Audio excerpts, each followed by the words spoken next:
예, 오늘 요한복음 18장 33절부터 19장 22절까지 사이에 이때 이 상황이 어떤 상황이냐 하면 그 예수님과 빌라도 사이에 일어나는 어떤 갈등입니다.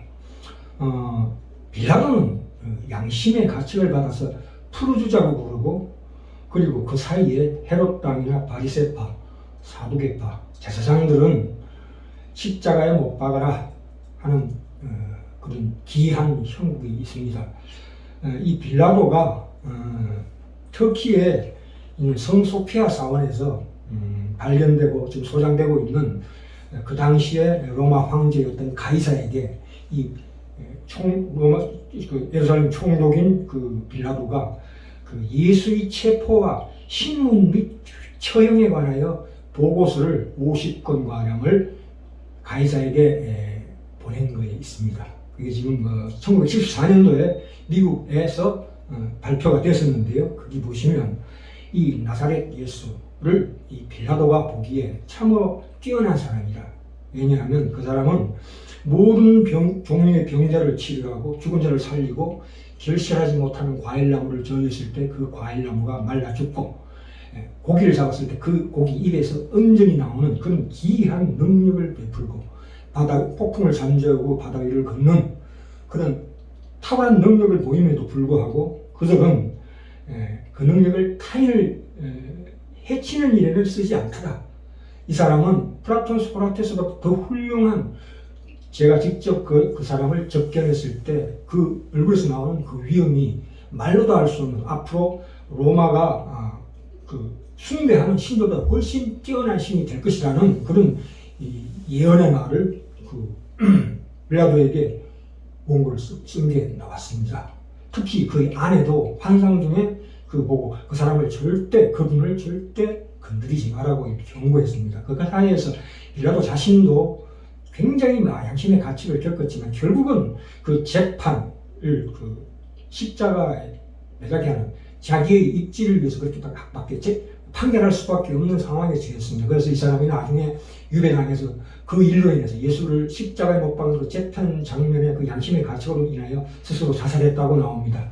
자, 그러면 이 참 복잡한 상황 가운데서 가장 중요한 우리가 첫점으로 봐야 될 것은 하나님이 침묵하시는 하나님이십니다. 마태복음 27장에 보시면 그 당시에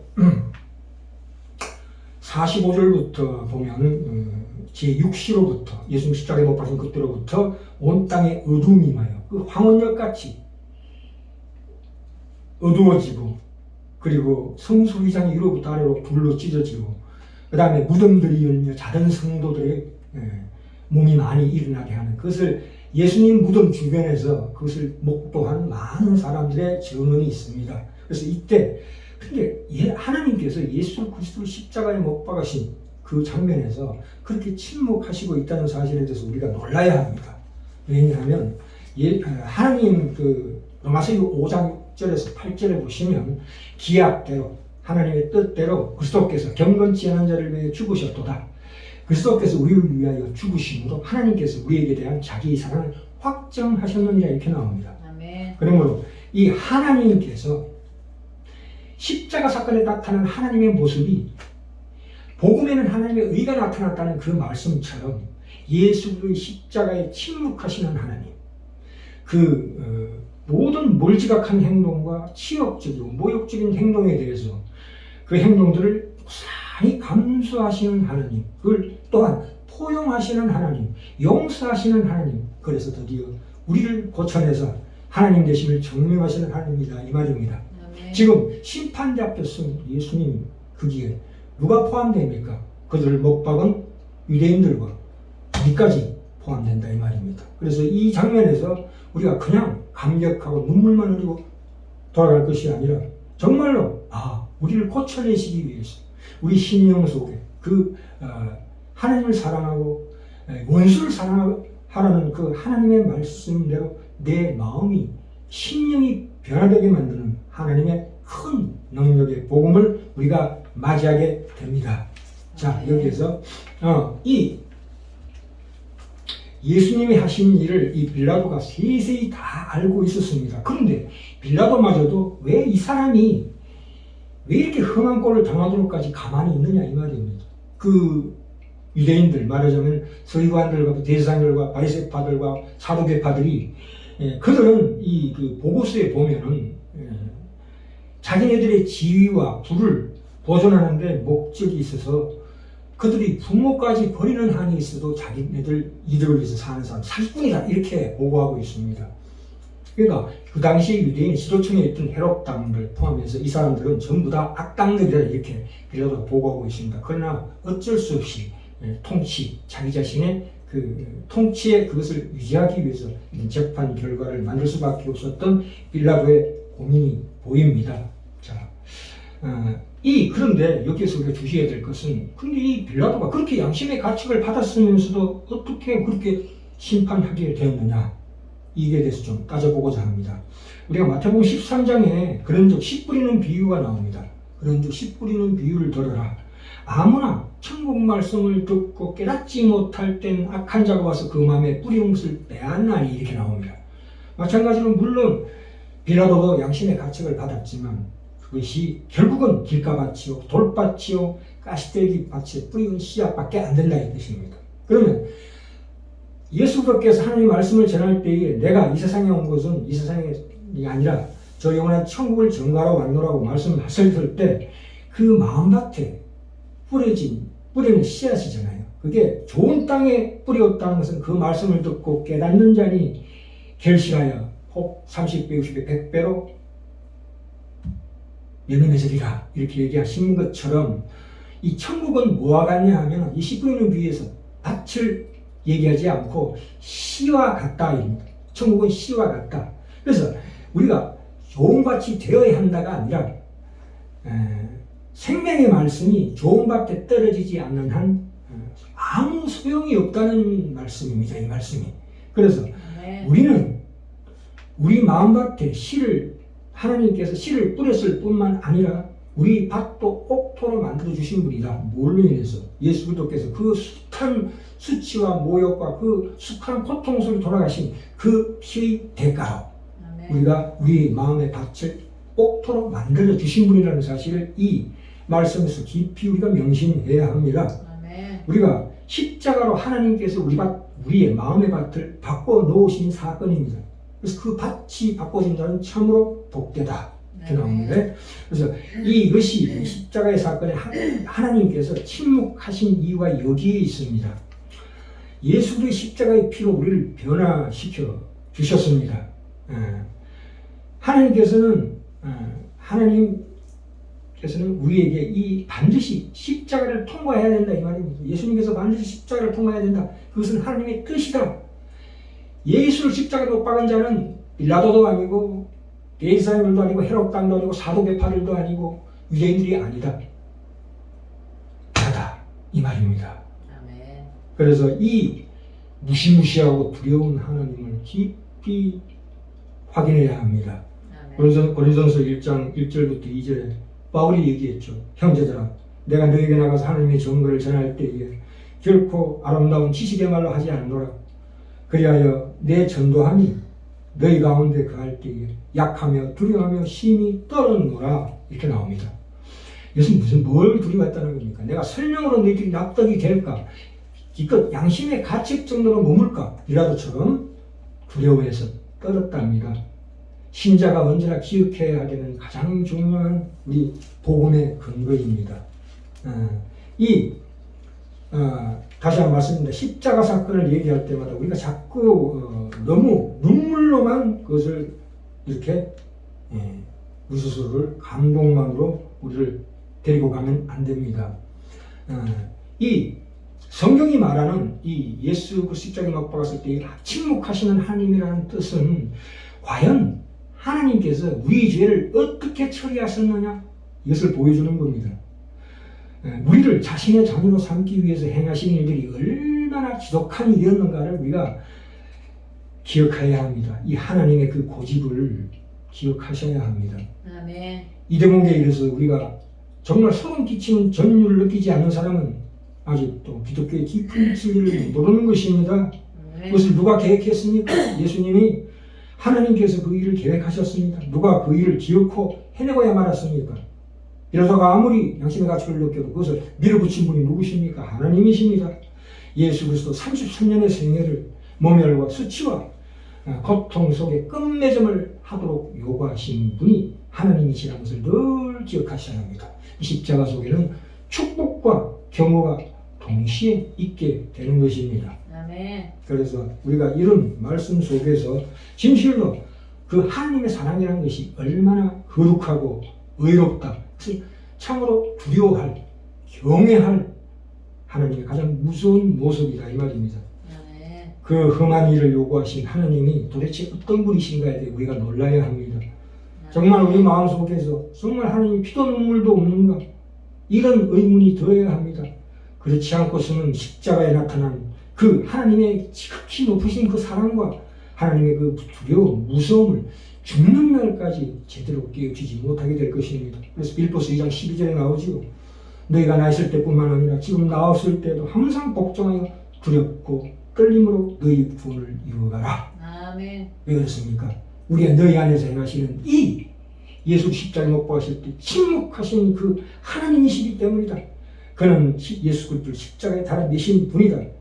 그래서 우리에게 우리 인생 가운데서 네가 더러운 곳에서 매일의 세월을 허비하고 낭비하고 허송세월하는 것을 결코 놓아두시지 않으신 분이다를 깊이 명심해야 합니다. 아멘. 우리는 얼마나 하나님의 이 두려우심을 모르고 십자가를 원하고 우리 신자된 것을 생색내는 것인지도 모릅니다. 내가 헌금 내고 11조 내고 여러 가지 봉사 활동에서 내가 할 일 다 했다. 아닙니다. 우리 존재와 인격과 우리 삶을 살아가는 원리, 그 목표 속에 이 하나님, 예수도 십자가에 그 침묵하신 그 하나님의 두려워하는 것이 어디에 있습니까? 그래서 우리 삶에 이 영혼을 준비하는 자세가 있어야 합니다. 아멘. 그 하나님에 대한 그 긴장과 애타는 갈급함과 그 하나님을 뵙고자 하는 그 애쓰는 마음이 있어야 된다 이 말입니다.